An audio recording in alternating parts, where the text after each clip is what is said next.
the forgotten king who spoke to spirits. Long before the age of science, before kings ruled through steel and empire, there lived a man whose power came not from the sword, but from the unseen.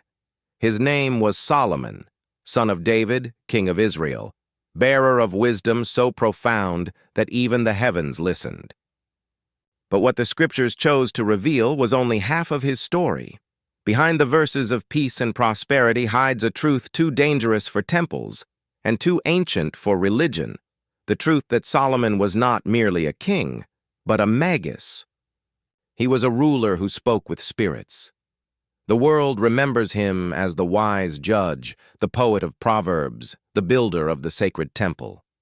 Yet whispers that crossed centuries tell another tale, of a man who learned the language of angels and bound the legions of darkness beneath his seal. How could one human command the invisible? The answer lies not in miracle, but in mastery. It is said that Solomon's wisdom was not granted, it was earned. Through solitude and fasting, he sought knowledge beyond mortal understanding.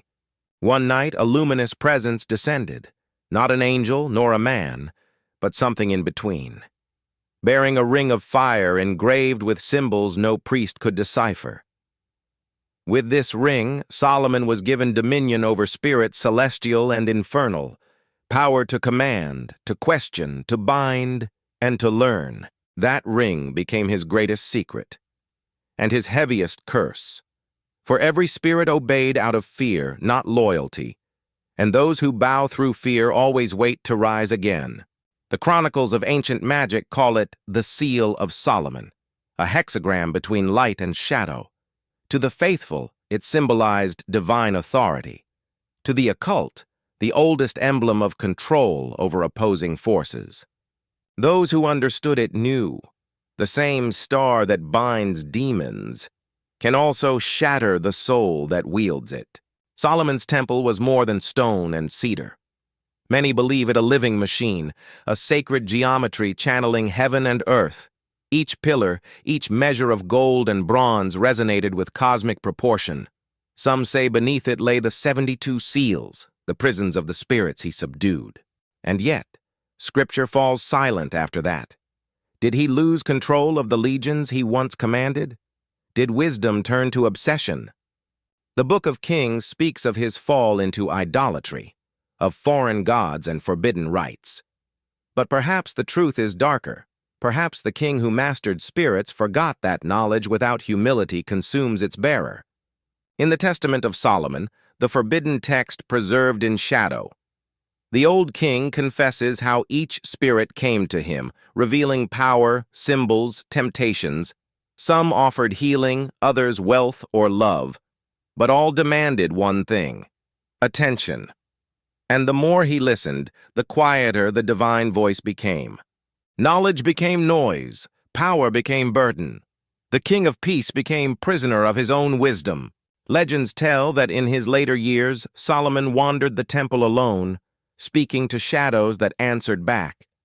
His court called him mad.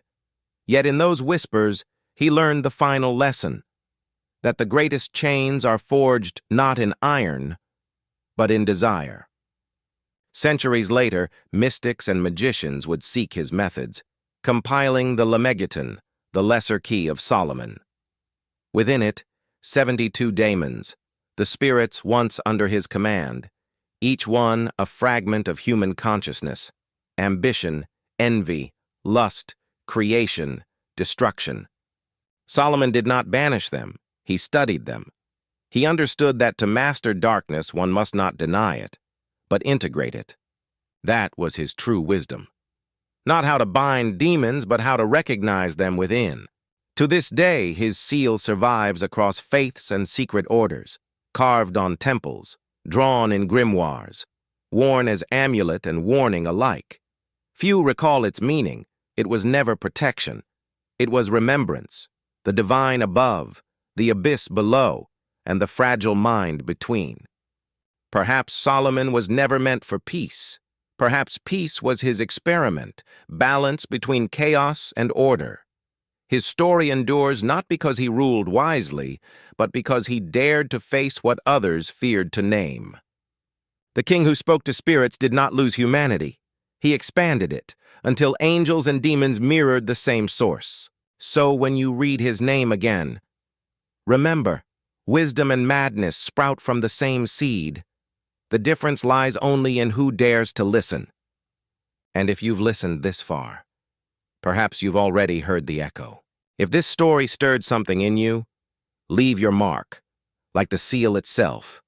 Comment what you believe was Solomon's true wisdom.